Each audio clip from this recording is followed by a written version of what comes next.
شروع اللہ کے نام سے جو بڑا مہربان نہایت رحم والا ہے۔ اے محمد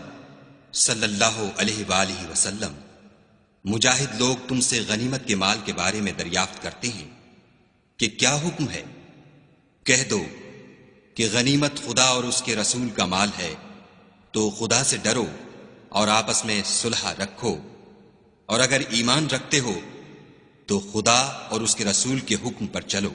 مومن تو وہ ہیں کہ جب خدا کا ذکر کیا جاتا ہے تو ان کے دل ڈر جاتے ہیں، اور جب انہیں اس کی آیتیں پڑھ کر سنائی جاتی ہیں تو ان کا ایمان اور بڑھ جاتا ہے، اور وہ اپنے پروردگار پر بھروسہ رکھتے ہیں، اور وہ جو نماز پڑھتے ہیں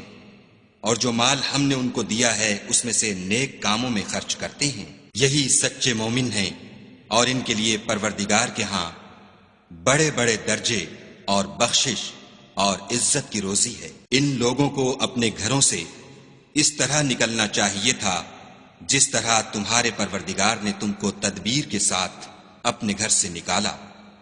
اور اس وقت مومنوں کی ایک جماعت ناخوش تھی۔ وہ لوگ حق بات میں اس کے ظاہر ہوئے پیچھے تم سے جھگڑنے لگے،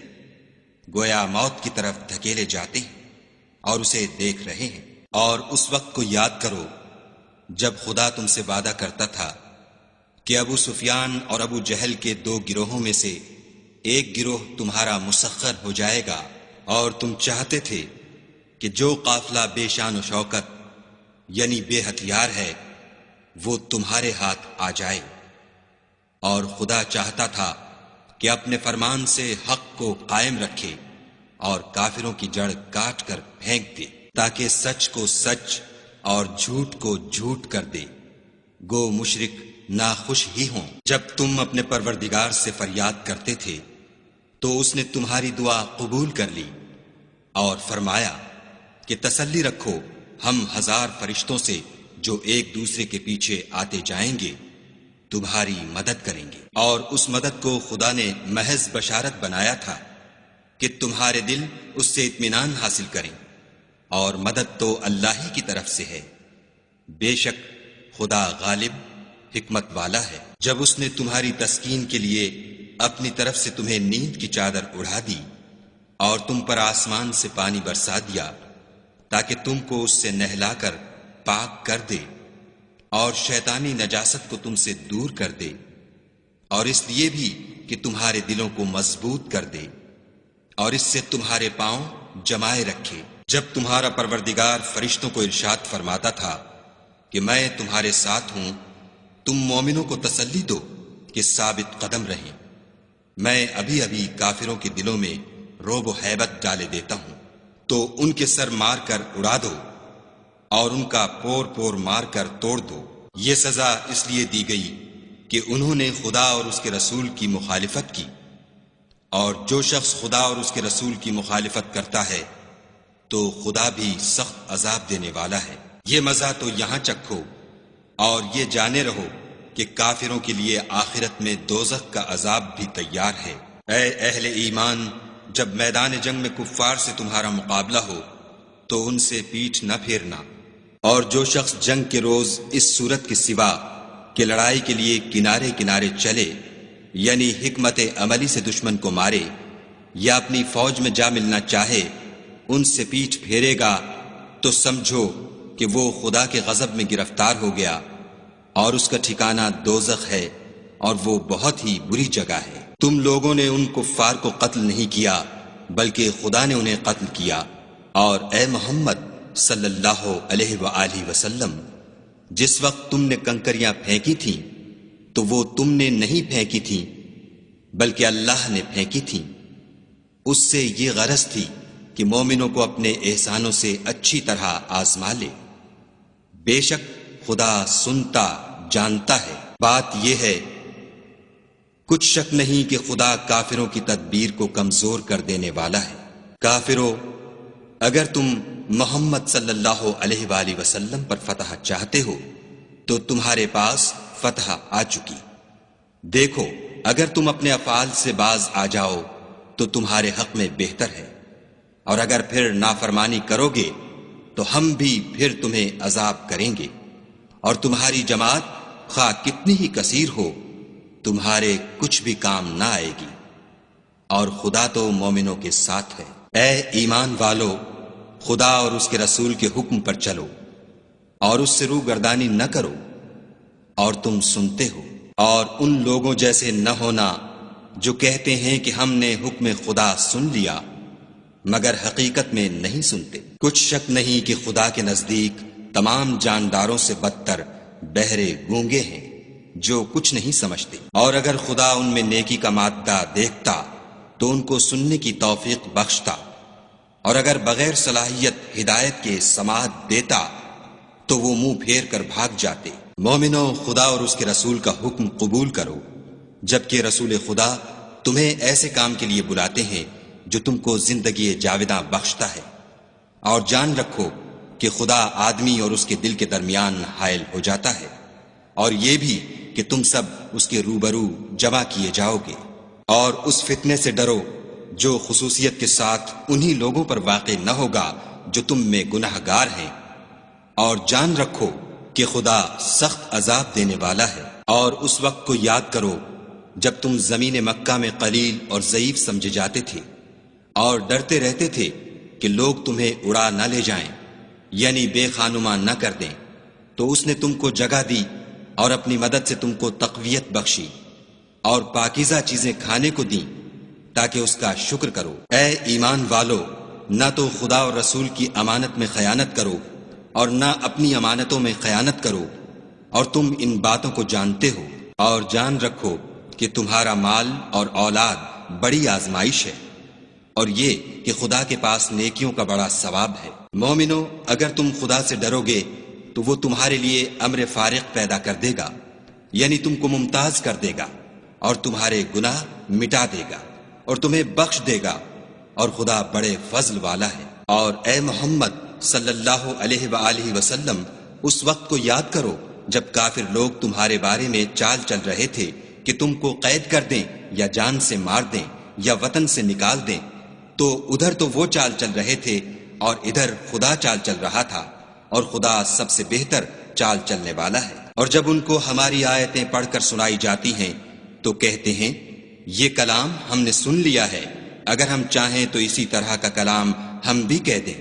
اور یہ ہے ہی کیا، صرف اگلے لوگوں کی حکایتیں ہیں۔ اور جب انہوں نے کہا کہ اے خدا، اگر یہ قرآن تیری طرف سے برحق ہے تو ہم پر آسمان سے پتھر برسا یا کوئی اور تکلیف دینے والا عذاب بھیج۔ اور خدا ایسا نہ تھا کہ جب تک تم ان میں تھے انہیں عذاب دیتا، اور نہ ایسا تھا کہ وہ بخشش مانگے اور انہیں عذاب دے۔ اور اب ان کے لیے کون سی وجہ ہے کہ وہ انہیں عذاب نہ دے، جبکہ وہ مسجد محترم میں نماز پڑھنے سے روکتے ہیں، اور وہ اس مسجد کے متولی بھی نہیں ہیں، اس کے متولی تو صرف پرہیزگار ہیں، لیکن ان میں کے اکثر نہیں جانتے۔ اور ان لوگوں کی نماز خانہ کعبہ کے پاس سیٹیاں اور تالیاں بجانے کے سوا کچھ نہ تھی، تو تم جو کفر کرتے تھے اب اس کے بدلے عذاب کا مزہ چکھو۔ جو لوگ کافر ہیں اپنا مال خرچ کرتے ہیں کہ لوگوں کو خدا کے رستے سے روکیں، سو ابھی اور خرچ کریں گے، مگر آخر وہ خرچ کرنا ان کے لیے موجب افسوس ہوگا، اور وہ مغلوب ہو جائیں گے، اور کافر لوگ دوزخ کی طرف ہانکے جائیں گے، تاکہ خدا پاک سے ناپاک کو الگ کر دے اور ناپاک کو ایک دوسرے پر رکھ کر ایک ڈھیر بنا دے، پھر اس کو دوزخ میں ڈال دے۔ یہی لوگ خسارہ پانے والے ہیں۔ اے پیغمبر صلی اللہ علیہ وآلہ وسلم، کفار سے کہہ دو کہ اگر وہ اپنے افعال سے باز آ جائیں تو جو ہو چکا وہ انہیں معاف کر دیا جائے گا، اور اگر پھر وہی حرکات کرنے لگیں گے تو اگلے لوگوں کا جو طریق جاری ہو چکا ہے وہی ان کے حق میں برتا جائے گا۔ اور ان لوگوں سے لڑتے رہو یہاں تک کہ فتنہ یعنی کفر کا فساد باقی نہ رہے اور دین سب خدا ہی کا ہو جائے، اور اگر باز آ جائیں تو خدا ان کے کاموں کو دیکھ رہا ہے، اور اگر روگردانی کریں تو جان رکھو کہ خدا تمہارا حمایتی ہے، اور وہ خوب حمایتی اور خوب مددگار ہے۔ اور جان رکھو کہ جو چیز تم کفار سے لوٹ کر لاؤ اس میں سے 5واں حصہ خدا کا اور اس کے رسول کا اور اہل قرابت کا اور یتیموں کا اور محتاجوں کا اور مسافروں کا ہے۔ اگر تم خدا پر اور اس نصرت پر ایمان رکھتے ہو جو حق و باطل میں فرق کرنے کے دن یعنی جنگ بدر میں، جس دن دونوں فوجوں میں مٹھ بھیڑ ہو گئی، اپنے بندے محمد صلی اللہ علیہ وآلہ وسلم پر نازل فرمائی، اور خدا ہر چیز پر قادر ہے۔ جس وقت تم مدینے سے قریب کے ناکے پر تھے اور کافر بعید کے ناکے پر، اور قافلہ تم سے نیچے اتر گیا تھا، اور اگر تم جنگ کے لیے آپس میں قرارداد کر لیتے تو وقت معین پر جمع ہونے میں تقدیم و تاخیر ہو جاتی، لیکن خدا کو منظور تھا کہ جو کام ہو کر رہنے والا تھا اسے کر ہی ڈالے، تاکہ جو مرے بصیرت پر یعنی یقین جان کر مرے، اور جو جیتا رہے وہ بھی بصیرت پر یعنی حق پہچان کر جیتا رہے، اور کچھ شک نہیں کہ خدا سنتا جانتا ہے۔ اس وقت خدا نے تمہیں خواب میں کافروں کو تھوڑی تعداد میں دکھایا، اور اگر بہت کر کے دکھاتا تو تم لوگ جی چھوڑ دیتے، اور جو کام درپیش تھا اس میں جھگڑنے لگتے، لیکن خدا نے تمہیں اس سے بچا لیا، بے شک وہ سینوں کی باتوں تک سے واقف ہے۔ اور اس وقت جب تم ایک دوسرے کے مقابل ہوئے تو کافروں کو تمہاری نظروں میں تھوڑا کر کے دکھاتا تھا، اور تم کو ان کی نگاہوں میں تھوڑا کر کے دکھاتا تھا، تاکہ خدا کو جو کام کرنا منظور تھا اسے کر ڈالے، اور سب کاموں کا رجوع خدا ہی کی طرف ہے۔ مومنوں، جب کفار کی کسی جماعت سے تمہارا مقابلہ ہو تو ثابت قدم رہو، اور خدا کو بہت یاد کرو تاکہ مراد حاصل کرو، اور خدا اور اس کے رسول کے حکم پر چلو، اور آپس میں جھگڑا نہ کرنا کہ ایسا کرو گے تو تم بزدل ہو جاؤ گے اور تمہارا اقبال جاتا رہے گا، اور صبر سے کام لو کہ خدا صبر کرنے والوں کا مددگار ہے۔ اور ان لوگوں جیسے نہ ہونا جو اتراتے ہوئے یعنی حق کا مقابلہ کرنے کے لیے اور لوگوں کو دکھانے کے لیے گھروں سے نکل آئے اور لوگوں کو خدا کی راہ سے روکتے ہیں، اور جو اعمال یہ کرتے ہیں خدا ان پر احاطہ کیے ہوئے ہے۔ اور جب شیطانوں نے ان کے اعمال ان کو آراستہ کر دکھائے اور کہا کہ آج کے دن لوگوں میں کوئی تم پر غالب نہ ہوگا اور میں تمہارا رفیق ہوں، لیکن جب دونوں فوجیں ایک دوسرے کے مقابل صف آرا ہوئیں تو پسپا ہو کر چل دیا اور کہنے لگا کہ مجھے تم سے کوئی واسطہ نہیں، میں تو ایسی چیزیں دیکھ رہا ہوں جو تم نہیں دیکھ سکتے، مجھے تو خدا سے ڈر لگتا ہے، اور خدا سخت عذاب کرنے والا ہے۔ اس وقت منافق اور کافر جن کے دلوں میں مرض تھا کہتے تھے کہ ان لوگوں کو ان کے دین نے مغرور کر رکھا ہے، اور جو شخص خدا پر بھروسہ رکھتا ہے تو خدا غالب حکمت والا ہے۔ اور کاش تم اس وقت کی کیفیت دیکھو جب فرشتے کافروں کی جانیں نکالتے ہیں، ان کے منہوں اور پیٹھوں پر کوڑے اور ہتھوڑے وغیرہ مارتے ہیں اور کہتے ہیں کہ اب عذاب آتش کا مزہ چکھو، یہ ان اعمال کی سزا ہے جو تمہارے ہاتھوں نے آگے بھیجے ہیں، اور یہ جان رکھو کہ خدا بندوں پر ظلم نہیں کرتا۔ جیسا حال فرعونیوں اور ان سے پہلے لوگوں کا ہوا تھا ویسا ہی ان کا ہوا کہ انہوں نے خدا کی آیتوں سے کفر کیا تو خدا نے ان کے گناہوں کی سزا میں ان کو پکڑ لیا، بے شک خدا زبردست اور سخت عذاب دینے والا ہے۔ یہ اس لیے کہ جو نعمت خدا کسی قوم کو دیا کرتا ہے جب تک وہ خود اپنے دلوں کی حالت نہ بدل ڈالیں خدا اسے نہیں بدلا کرتا، اور اس لیے کہ خدا سنتا جانتا ہے۔ جیسا حال فرعونیوں اور ان سے پہلے لوگوں کا ہوا تھا ویسا ہی ان کا ہوا، انہوں نے اپنے پروردگار کی آیتوں کو جھٹلایا تو ہم نے ان کو ان کے گناہوں کے سبب ہلاک کر ڈالا اور فرعونیوں کو ڈبو دیا، اور وہ سب ظالم تھے۔ جانداروں میں سب سے بدتر خدا کے نزدیک وہ لوگ ہیں جو کافر ہیں، سو وہ ایمان نہیں لاتے۔ جن لوگوں سے تم نے صلح کا عہد کیا ہے پھر وہ ہر بار اپنے عہد کو توڑ ڈالتے ہیں اور خدا سے نہیں ڈرتے۔ اگر تم ان کو لڑائی میں پاؤ تو انہیں ایسی سزا دو کہ جو لوگ ان کے پسے پشت ہوں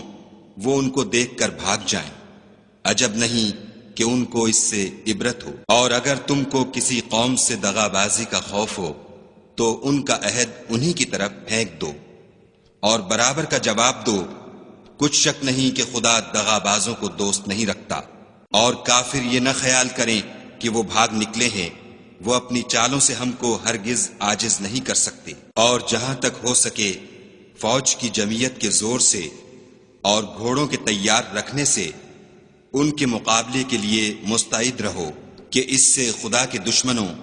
اور تمہارے دشمنوں اور ان کے سوا اور لوگوں پر جن کو تم نہیں جانتے، اور خدا جانتا ہے ہیبت بیٹھی رہے گی، اور تم جو کچھ راہ خدا میں خرچ کرو گے اس کا ثواب تم کو پورا پورا دیا جائے گا، اور تمہارا ذرا نقصان نہ کیا جائے گا۔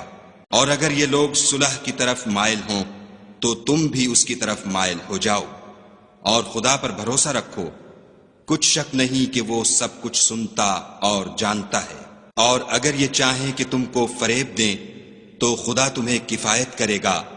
وہی تو ہے جس نے تم کو اپنی مدد سے اور مسلمانوں کی جمعیت سے تقویت بخشی اور ان کے دلوں میں الفت پیدا کر دی،